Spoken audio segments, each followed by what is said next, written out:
Versus Netherland খুব interesting একটা match হয়েছে। দেখেন ম্যাচটা নিয়ে আমি আগে সংশয় ছিলাম যে নেদারল্যান্ড ইজি ক্লিয়ারলি তারা জিতে যাবে, এটা আমি একদমই ভাবিনি। হয়তো বা কালকে জাপান ম্যাচটা ড্র করেছে দেখে আপনারা এটা এখন বলতে পারেন, কিন্তু আমি শুরু থেকেই জানতাম যে জাপান এখানে ভালো রকমের একটা ফাইট দিবে।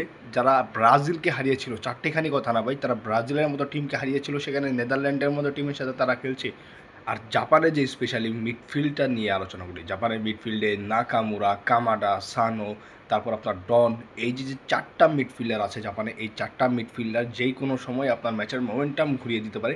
অবভিয়াসলি তা অ্যাটাকই করে এই চারটা মিডফিল্ডার, এবং তাদের আপনার কুবু রয়েছে। কুবুকে আপনারা সবাই চিনেন, লা লিগায় খেলে।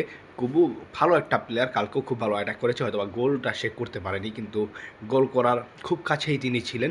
নাকামুরা, তার কথাটা বলতে হয়, বারবার অ্যাটাক, বারবার অ্যাটাক, মনে হচ্ছে সে একজন স্ট্রাইকার, লেফট উইঙ্গার। আর তার খেলাটা দেখে এরকমই মনে হচ্ছিল।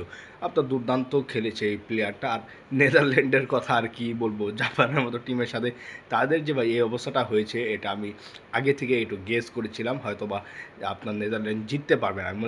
আমি যেটা মনে করেছিলাম জাপান জিতবে, কিন্তু ম্যাচটা ড্র হয়েছে। নেদারল্যান্ড অ্যাটাক করেছে, কিন্তু ভাই কোনো লাভ হয়নি, জাপানের কোনো যায় আসে নাই সেই অ্যাটাকে। জাপান আপনার ইজিলি ম্যাচটা তারা ড্র করে ফেলেছে। তো আপনারা এই জাপানকে নিয়ে আপনারা কতটুকু চিন্তা করছেন যে জাপান এবারে বিশ্বকাপে কতদূর যাবে? আমার মনে হয় ভালোই তারা যেতে পারবে, কারণ তাদের মধ্যে যে এনার্জি আছে খেলার, তারা যে এনার্জেটিকভাবে খেলে, সেটা আমার মনে হয় জাপানের প্লাস পয়েন্ট। এখানেই জাপান যদি এটা ধরে রাখতে পারে, তাহলে জাপান আপনার এই বিশ্বকাপে ভালো একটা পজিশনে যেতে পারবে। আপনারা কি মনে করছেন? আপনাদের মন্তব্য মতামত কমেন্ট বক্সে জানিয়ে দিতে পারেন।